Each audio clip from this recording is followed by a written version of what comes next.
चिराग जी, सोनिया जी, पानीपत से। राधा वल्लभ श्री हरि। श्री हरिवंश महर्षि। महर्षि, आपके प्रवचन एवं एकांतिक में बहुत बार सुना है कि ये जीवन भगवान के नाम कर दो, सब कुछ श्री जी को समर्पित कर दो। प्रभु, हम अपने किसी जीवन के अनुकूल और प्रतिकूल दोनों स्थितियों में शुरुआत में यही सोचते हैं कि ये श्री जी का वो अपने आप संभाल लेंगी वो, परंतु कुछ समय में जब वो स्थिति ज्यादा हो जाती है तो प्रतिकूल की चिंता और अनुकूलता का हर्ष शुरू हो जाता है। हमारी पूर्ण शरणागति कैसे होगी? हम श्री भगवान को यंत्र कैसे बने उनके? वैसे शरणागति की शुरुआत और पूर्णता दोनों साधु समागम से ही होती है। अगर भगवत प्रेमी महात्माओं का संग मिलता रहेगा तो अहम का समर्पण होना मुख्य समर्पण माना जाता है, क्योंकि अहम के समर्पण से ही तन वांग मनोभीर इन तीन का समर्पण होता है, शरीर वाणी और मन। शरणागति में स्वयं और इन तीनों का शरणागत भाव, तभी शरणागति पुष्ट होती। तन वांग मनोभीर अमलई सोहम तवई वाश्रितः। मैं तत्व भगवदंश अहम सहित शरीर मन वाणी, इससे शरणागति। अभी क्या है कि हम वाणी से तो कहते हैं प्रभु की शरण में है, पर अभी हम अहम में ही हैं। जैसे हम स्वप्न में हैं और उसमें देखा कि हम जग गए और जग कर अमुक चेष्टा कर रहे हैं, पर वो स्वप्न में ही देख रहा है वो। ऐसे ही अभी अज्ञान की अहम की धरा में, अविद्या की धरा में ही हम ऐसा देख पा रहे हैं कि हम शरणागत हैं, पर वो शरणागत नहीं है। क्योंकि जिस समय शरणागत होता है उपासक, तो उसके सामने शरण होते हैं अनुकूलता प्रतिकूलता नहीं।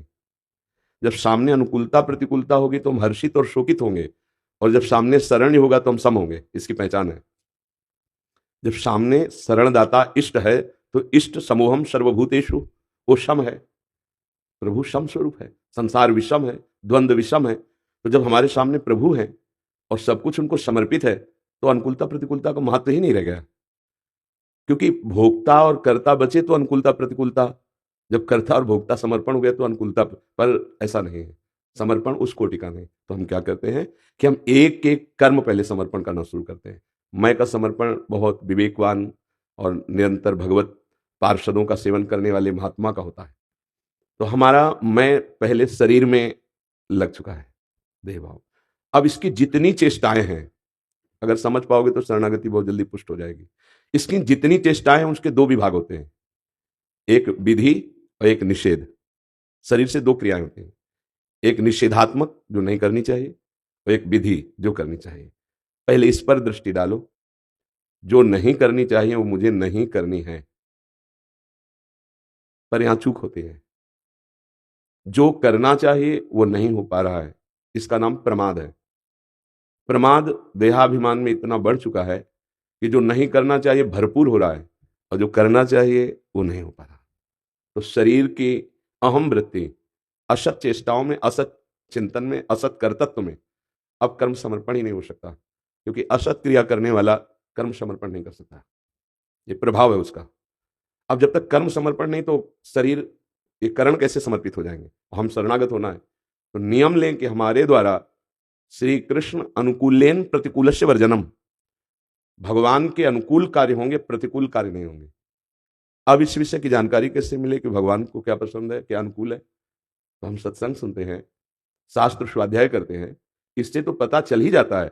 और दूसरी बात, भगवान सबके हृदय में बैठे हो संकेत कर देते गलत, आप देख लो। इस पर बेईमानी मत करना, ईमानदारी से बताइए। जब कुछ गलत करना सोचना प्रारंभ करते हैं तो अंदर से आता है ना कि गलत है, तो ऐसा कोई नहीं कह सकता कि मुझे पता नहीं था कि गलत है, वो झूठ बोल रहा है। उसके अंतर में भगवान बैठे बता रहे थे कि गलत है, मत करो, इसका दंड मिलेगा, ये पाप कर्म है। पर वो मनमानी करने के कारण वो भगवान की आज्ञा का पालन नहीं कर पाया। यदि हमारे शरीर से प्रतिकूलस्य वर्जनम, शरणागति के लक्षण, प्रतिकूल आचरणों का त्याग हो जाए और भगवद आज्ञा के अंतर्गत कर्म हो और वो भगवत समर्पित कर दिए जाएं तो तन समर्पित हो जाएगा। अब मन का दो विषय है, एक असत मनन और एक सत मनन, असत संकल्प और एक सत संकल्प। अब अगर हमारी पवित्र क्रियाएं हो रही हैं और भगवत समर्पित कर्म है, ये तो सर्वाणि कर्माणि मयि सन्न्यस्य मत्पराः, उसमें विवेक जागृत हो जाएगा और वो अंदर देख पाएगा विवेक के द्वारा कि मेरा मन गलत संकल्प करा रहा है या सही करा रहा है, गंदा आचरण कराने का भाव रख रहा है या अच्छे आचरण कराने का। यदि हम वहां उसको गंदे आचरण के संकल्प, चिंतन, मनन, स्फुरण इनसे रोक पाए तो सत चिंतन, सत मनन, सत्क्रियाओं का संकल्प और फिर उसको भगवान में समर्पित कर देना। धीरे धीरे मन, जैसे अम्बरीश जी महाराज जी के लिए आता, सा वही मन कृष्ण पदारविंदयो, ये भगवान में लगने लगेगा।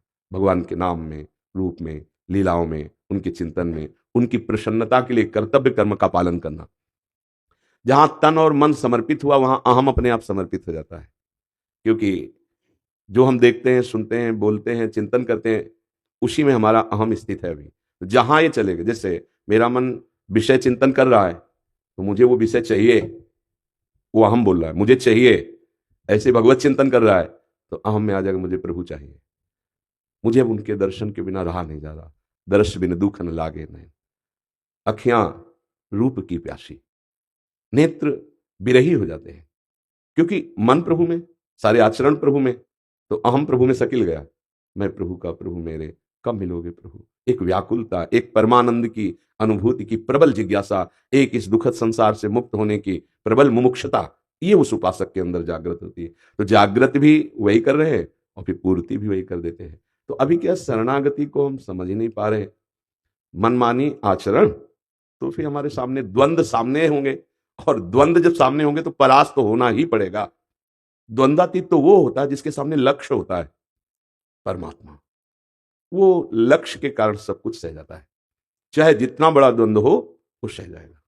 गर्मी, सर्दी, भूख, प्यास, मान, अपमान, निंदा, स्तुति, उसके लिए कोई महत्व नहीं रहता। जिसका लक्ष्य परमात्मा होता है, जिसका लक्ष्य प्रभु होते हैं। हमारी जहां आसक्ति होती है फिर हम बेपरवाह हो जाते हैं, वो हमें चाहिए, चाहे मृत्यु क्यों ना हो जाए। आप देख लो, प्रबल आसक्ति हो जाए तो मुझे वो चाहिए, चाहे वस्तु हो, चाहे व्यक्ति हो, चाहे स्थान हो, कुछ भी हो। प्रबल आसक्ति हो जाए तो फिर प्राणों की भी परवाह नहीं रहती, मुझे वो चाहिए। जैसे हमें किसी से आसक्ति हो जाए और वो सामने खड़ा बुला रहा हो, हमारी दृष्टि उस पर हो और नीचे कांटे बिछा दिए जाए, कदम नहीं रुकेंगे। आसक्ति केवल होनी चाहिए तो कांटों को रौंदता हुआ पहुंच जाएगा। बाद में उसे याद आएगा कि कांटे लगे हैं, उस समय चुभना भी उसे मीठा लगेगा। लेकिन बस मेरे प्रीतम ने मुझे बुलाया, बस अब मैं कितनी जल्दी दौड़ूं और उनको हृदय से लगा लूं। भगवान के प्रति जब वास्तविक हमारा भाव जुड़ता है तो अनंत जन्मों से हम उन्हीं को प्यार कर रहे हैं। अनंत जन्मों से जिससे हम पत्नी को प्यार करते हैं, पुत्र को प्यार करते हैं, तो अज्ञान के कारण हम जान नहीं पा रहे, प्यार तो प्रभु से ही करते हैं। क्योंकि जब पुत्र या पत्नी के शरीर से हमारे प्रभु प्रगट रूप में अंतर्ध्यान हो जाते हैं तो हम उनको जला देते हैं। पर शरीर से प्यार करने का नाटक कर रहे थे, पर प्यार हम प्रभु से कर रहे थे अनजाने में। तभी आज तक हमारा प्यार शाश्वत नहीं हुआ, आज तक हमें शांति नहीं मिली, आज तक हमें विश्राम नहीं मिला। अब हम जानकर प्रभु से प्यार करेंगे, फिर परमानंद की बाढ़ आ जाए। नाम जप करो, सत्संग सुनो और सत्कर्म करो। अपने प्रभु की प्रसन्नता के लिए उनको प्रभु को अर्पित कर दो और सावधानी पूर्वक असत कर्मों से बचो। असत खान पान, असत पेय पदार्थ जैसे मांस, मदिरा, गंदे भोग, व्यभिचार आदि गंदे आचरण, ये दूसरों का किसी भी तरह से हम अहित ना करें। अभी आनंद आने लगेगा। जो आनंद के मार्ग हैं, जो आनंद के कर्म हैं, उनको तो हम कर नहीं पा रहे। जो दुख देने वाले हम उनमें लगे हुए हैं। हमसे कुछ आचरण गलती ऐसे हो रहे हैं जो हमें आनंद से दूर किए हुए, उनको रोकिए। अच्छे आचरण, शास्त्र सम्मत, भगवद अर्पित, नाम जप, पूछना नहीं पड़ेगा, अपने आप शरणागति आपको दिखाई देगी। मेरे प्रभु दुख में भी हैं और मेरे प्रभु सुख में हैं। जब सुख की अनुकूलता की बाढ़ आ रही तो दुलार देखता है अपने प्रभु का, और जब दुख प्रतिकूलता की बाढ़ आ रही तो कृपा देखता है। दोनों में वो आनंदित रहता है। प्रभु की बड़ी कृपा है कि हमें प्रतिकूलता देकर प्रतिकूलता में मजबूत कर रहे हैं, प्रतिकूलता देकर अपना अनन्य चिंतन करा रहे हैं, अनुकूलता देकर वो दुलार कर रहे हैं। दोनों में हमें अपने इष्ट देव का सानिध्य अनुभव में आता है। पर ये अच्छे उपासक को, अगर देहाभिमानी है तो उसको नहीं समझ में आएगा। जैसा आपने कहा कि थोड़ी देर के बाद फिर हम हार जाते हैं और हम सुख में राजी हो जाते हैं और दुख में दुखी हो जाते हैं। इसका मतलब अभी थोड़ी देर नहीं, अभी केवल मन बुद्धि का खेल क्षण मात्र का, अभी शरणागति नहीं। शरणागति में तो मृत्यु का भी दुख उसे परास्त नहीं कर पाएगा। पक्का शरणागति जहां परिपक्व हुई फिर मृत्यु का भय भी नहीं रह जाता। मरने से सब जग डरा मेरो मन आनंद। बड़े बड़े कष्ट रहते हैं पर वो आनंद प्रदान करने वाले बनते हैं, दुख देने वाले नहीं बनते। क्योंकि आनंद सिंधु सामने तो ये सब आनंदमय हो जाते हैं। छोटी मोटी जो धाराएं गिरती ना गंगा जी में, वो गंगा जी ही बन जाती हैं। सुरसरी मिले तो पावन कैसे, वो सब मंगलमय हो जाती है। तो छोटी मोटी विपत्तियां, दुख सुख, ये सब पावन हो जाती है जब हमारी धारा प्रभु से जुड़ी होती है। अभी धारा जगत से जुड़ी है, चिंतन की, क्रियाओं की, सुख भोग की, अपनेपन की, अहमता ममता की। इसीलिए अभी बात बनी नहीं, पर निराश नहीं होना। नाम जप करो, अच्छे आचरण करो, प्रभु को समर्पित करो। ठीक है, दो चीजें पर ध्यान रखो, नाम न छूटने पावे और गंदे आचरण ना होने पावे। गंदा आचरण होगा तो फिर नाम जप होगा ही नहीं, अगर होगा भी तो परिणाम नहीं समझ में आएगा। बस ये बात है। जैसे लोग कहते हैं हमें 20 वर्ष हो गए नाम जप करते, कोई लाभ नहीं मिला, तो पोछा लगाया और खिड़की सब खुली छोड़ दी, आंधी आई उससे ज्यादा गंदा हो गया। पोछा लगाने के बाद अगर आंधी आ जाए तो और गंदा हो जाए, क्योंकि गीला चिपक जाएगा। तो द्रवित हृदय में विषय वासना असत्कर्म और गंदा कर देते हैं।